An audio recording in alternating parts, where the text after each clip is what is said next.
Welcome to the space, everyone. Let's light up some lavender and debrief this whole eclipse season. The lunar eclipse slash full moon in Pisces is coming up this week on the 27th slash 28th, depending on where you are. And the solar eclipse was around 2 weeks ago. And I've been feeling like I've been rapidly switching states during this time. I'm here, I'm there, I'm everywhere.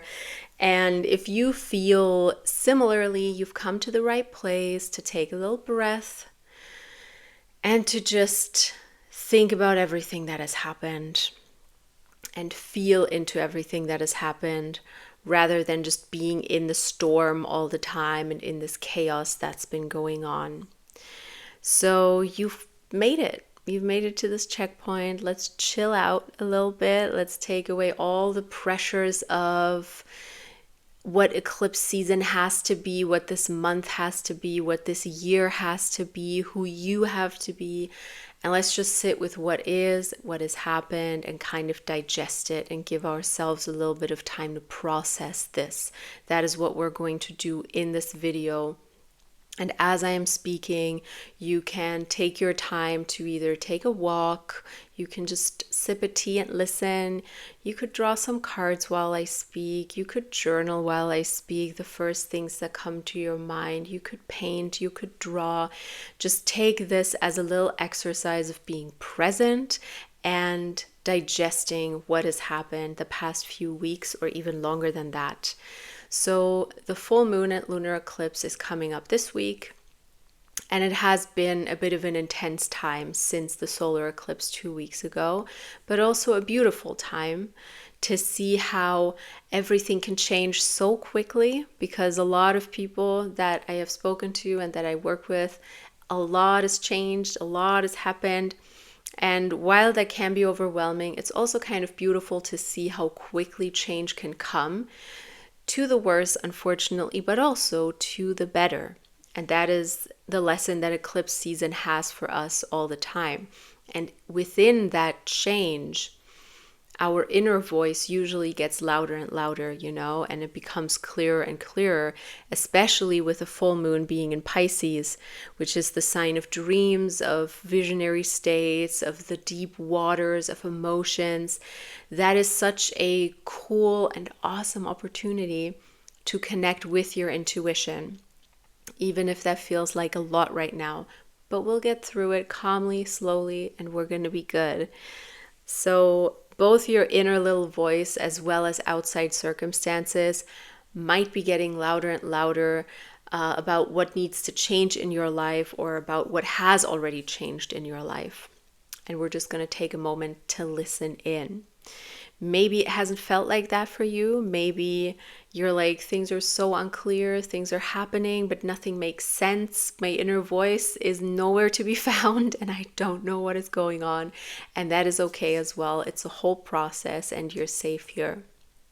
There's so many things in this world demanding our attention, so many clues that we think we could piece together. Some of them make sense, some of them don't, and that is okay. We are learning to be okay with that process, okay? So let's go through some of the clues in a very unrushed and chill fashion, and just kind of think about what has happened and how it has been feeling. As I said, journal along, read tarot, walk, do some art, whatever you feel called to do. And remember that you don't need the perfect answers for all of this. You just have to be present. This is an exercise of listening, of being in the moment. Name what is happening or what has happened, and see if maybe something arises. See if there's a common thread. See if you notice some dots connecting, and just see what comes of it without any pressure to have to find all of the answers immediately. The first clue that I want to consider in all of us is our bodies. Let's consider how our body has been affected by the past 2 weeks, by the solar eclipse, by the coming lunar eclipse. that we're already in the process of feeling through as sensitive people. Obviously, I always feel the full moons and new moons a couple of days beforehand, maybe even 4 days beforehand. Maybe you're the same. So, what is going on in your body? Are you feeling more tired or more energetic than ever? Does your body maybe need more nourishing food? Are you feeling more hunger than usual? Or is your appetite down a little bit and nothing sounds really good? Are you brain foggy, or are you clearer than ever about what needs to happen, about what's coming? Are you having unusual pains maybe in your body, and where? Or are you just having your usual pains as usual, if you have any? Or maybe your body is feeling better than ever. Maybe there's pains that have vanished or new ones that have come up, or it has stayed the same. For me, it has been neither one or the other, but really every day it's been switching. And I think that is part of the lesson, of that. Some days I feel like I can see the future really quickly. On others, I have doubts. I might be unmotivated. I might be feeling slower. And both of that is part of the process. And for me, that is partly what this eclipse is trying to show me, to not freak out when I'm maybe not feeling good, and to think like I have everything in order when I figured things out. It's a whole complex process, and that is what life is about, and that can be enjoyable. So don't push yourself into these answers. As I said, that's not what eclipse season is for. That's not what this practice is for. It's for noticing and naming and seeing if your brain can connect some dots while you're listening to this. So keep in mind how your body is feeling. What is drawing your attention to it? Is it a certain joint, a certain organ, a certain, your whole blood, your skin, whatever it may be, that is kind of asking for your attention a little bit? Listen into that body part, listen into the organ, listen into whatever is needed. And you could stop the video for this as well if you want to take that practice a little bit longer. But I'm going to move on to the next clue that we could look at as well. And the second set of clues, to nobody's surprise, is of course our dreams. If you remember your dreams, think of symbols that have come up. Think of animals that have come up, or certain people, and what they mean for you. Do those people have a certain archetype for you? Like people you maybe don't even know, or people you haven't seen in 30 years and you're dreaming about them? Because they embody something to you. They embody intelligence, or they embody competence, or they embody beauty or slowness, or whatever it may be. And think about why that is coming up at this time, and if there's maybe some dots you can connect. Or think about animals in your dreams, or places. What kind of emotions does all of that bring up in you? And if you don't remember your dreams, then maybe remember at least the feeling that you have when you wake up, which for me, that has been switching as well. Like one day it's great and I feel really productive and happy, and another day I'm like, oh, I'm tired again. I have to rest. And it's like seemingly completely doesn't matter whether I had a good night's sleep or not. It's just kind of random whether I am happy or not. And I feel like my dreams and where I go in my dreams has a lot to do with that. So consider that. Consider how you've been feeling in the morning, or consider if you remember your dreams, the symbols, and whatever feeling you have in dreams. For me, the feelings I have in dreams are some of the most interesting things to follow, because sometimes for a few months I will feel danger in my dreams. I will feel like something's happening even though nothing's happening. Then for a few weeks I'll feel completely happy and blissful, and like I am part of a community in my dreams where everyone is just kind to each other. And those feelings are almost independent of what happens in the dreams. It's more the state of mind I am in the dream. So think about that as well. Yeah, because during eclipse season, a lot of things get processed that have gone unprocessed for a while. They've been lying in your subconscious, they've been gathering a little bit of dust, or maybe they've been cooking in your subconscious, and now they're getting processed, and that's what we want to make room for in this practice as you are thinking. And some people might say, oh, all of these clues, they mean you have to change something, you have to quit your job, you have to move, you have to break up with your partner or whatever, but that's not how we operate here. I deeply believe that sometimes these are just clues that tell us, hey, I'm over here processing. I am your body, I am your mind. Treat me with compassion, treat me with love, instead of trying to find an action item as if everything is a fucking meeting. We're not in a meeting. We're not trying to find action items and to-dos from all of this. We're really just tuning in with what matters right now and kind of give our body space to process and support it in that processing with walking, creativity, journaling, whatever it needs. So take it slow, and let's talk about the last set of rules that I want to talk about, which is very difficult to encompass, but I will try. So the last set of clues are the things that are happening and changing in your life. So we're talking about the external here. With our bodies and our dreams and our emotions, we've been more on the internal side. And now we're trying to look at the external part of your life.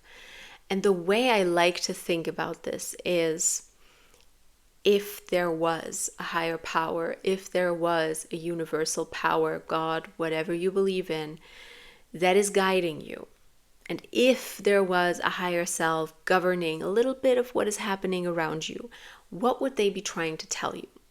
What's the message here of everything that is happening?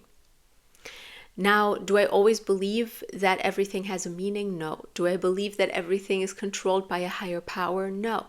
But that way of thinking, putting on that lens of what if there was, it does help me, connect the dots, process things, see connections I otherwise maybe wouldn't have seen, seeing themes that I otherwise wouldn't have seen. That's what this practice is for. Not to, indoctrinate you with you have to believe in God or a higher power or whatever. You can, but you don't have to. It's just a mental little paradigm shift that I like to do. And then think way back actually, with this lens in mind, this lens of what is this higher power trying to tell me if it exists. Because this full moon, I knew I would keep saying new moon, because this full moon in Pisces is an ending to a lot of things. It is not only the end of eclipse season, but also it's one of the most meaningful positions that Pisces is in and has been in, because for the past 1.5, 2 years, we've had the North Node in Pisces. I spoke about that in my video with 4 energetic points that are important this year and next year. And it is now switching to Aquarius, the North Node. And finishing off that whole Pisces era, so to speak, is part of what this full moon is doing with us. And that's why I'm saying think back even a little bit further, not just the past 2 weeks. It could be the past 1.5 years even. And it's all coming to a close. It has been coming to a close already. The North Node is already in Aquarius, but things take time, things move slowly. Not everything, as I said, is a rush, is an action item. We're just slowly getting used to this new energy. Now, to give you some examples, because depending on what happened in your life, it's really interesting to reflect on this. Let's say that you've lost a lot of friends lately. You've lost a lot of connections, whether that was by your own choice or it was because those people broke up with you or broke up their friendship with you. You could think about that as like, oh, am I unlikable? I have fewer friends now. Or you could think about, well, actually, I have been a little too engaged in other people's lives. I have been checking my phone a little bit too often, trying to check in on everyone, trying to be there for everyone. And now I have some alone time and I have space for new friends, for new connections, or old connections coming back into my life, you know? Another thing, you might have had a breakup a few months ago or a year ago, but you find yourself thinking about the person all the time and thinking, oh, does this mean anything? When really, maybe it's just your inner voice kind of saying, this is the last process of letting that person go. It's the last bit of releasing that is happening with the eclipse. It could mean that, or it could mean something completely different. These are just examples that could resonate with you.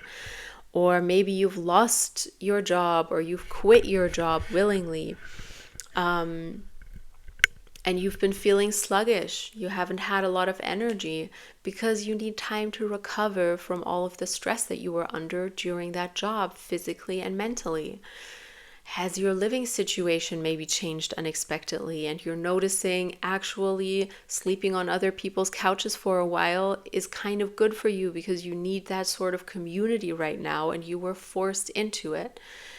They're just, these are just like tiny examples. There are a billion dots that you could be connecting and finding meaning in and making space for.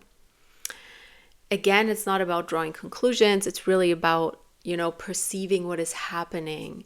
And if you want, you can also, again, stop the video here for a second and just sit with that question of what is happening in my life, what has happened, and how is all of that connected maybe to my dreams, to my body, to my mental health, to my physical health.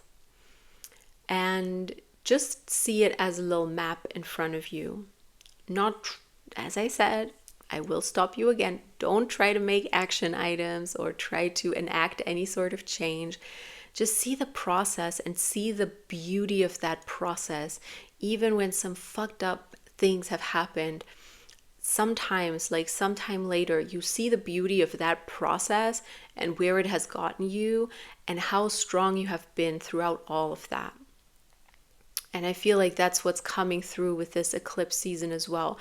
Because this eclipse season happening during Leo season is also this feeling of pride in how far you've come and what has happened to you, with you, through you in this world. And feeling how much you have overcome to get where you are and that you deserve to be proud of yourself and that you don't have to put on a performance for other people. Yeah. So don't skip that process of healing. Don't skip that process and be like, oh, I made a decision and now I'm not feeling good. That means it was the wrong decision. That means I'm being punished. That means I'm being cursed or whatever other things come up in the spiritual community. Don't do that to yourself. Just see it as part of the process of healing. While there's that storm raging around you, you can still find a little bit of stillness and calmness within you and allow for things to settle. Allow for things to settle without feeling like you immediately need to react and act. And I would really appreciate it if you also share your experiences with the eclipse in the comments, because I feel like community is a really helpful part. And hearing other people's experiences can be really interesting and really helpful.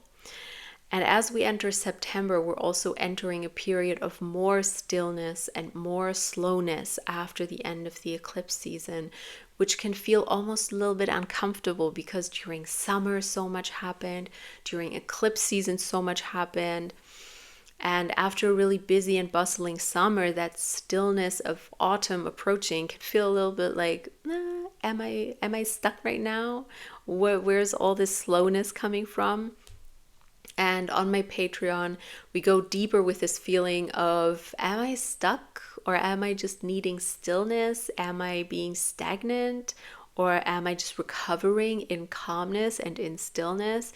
And figuring that out, and figuring out how you can work with that whole energy of stillness versus stagnation, that dichotomy.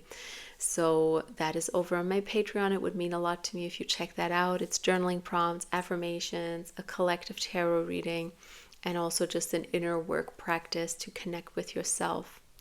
I'd love to see you over there, and I hope that this video was inspiring for you and you can appreciate yourself for a second here. Thank yourself for stepping through this little portal, stepping into this checkpoint, and really listening to your inner voice, because that's something we so often lose. So you can be proud of yourself that you took that time, and I'm grateful that you are here, and I'd love to see you again over on Patreon or just over here if you subscribe. So thank you so much, and I will see you soon. Bye.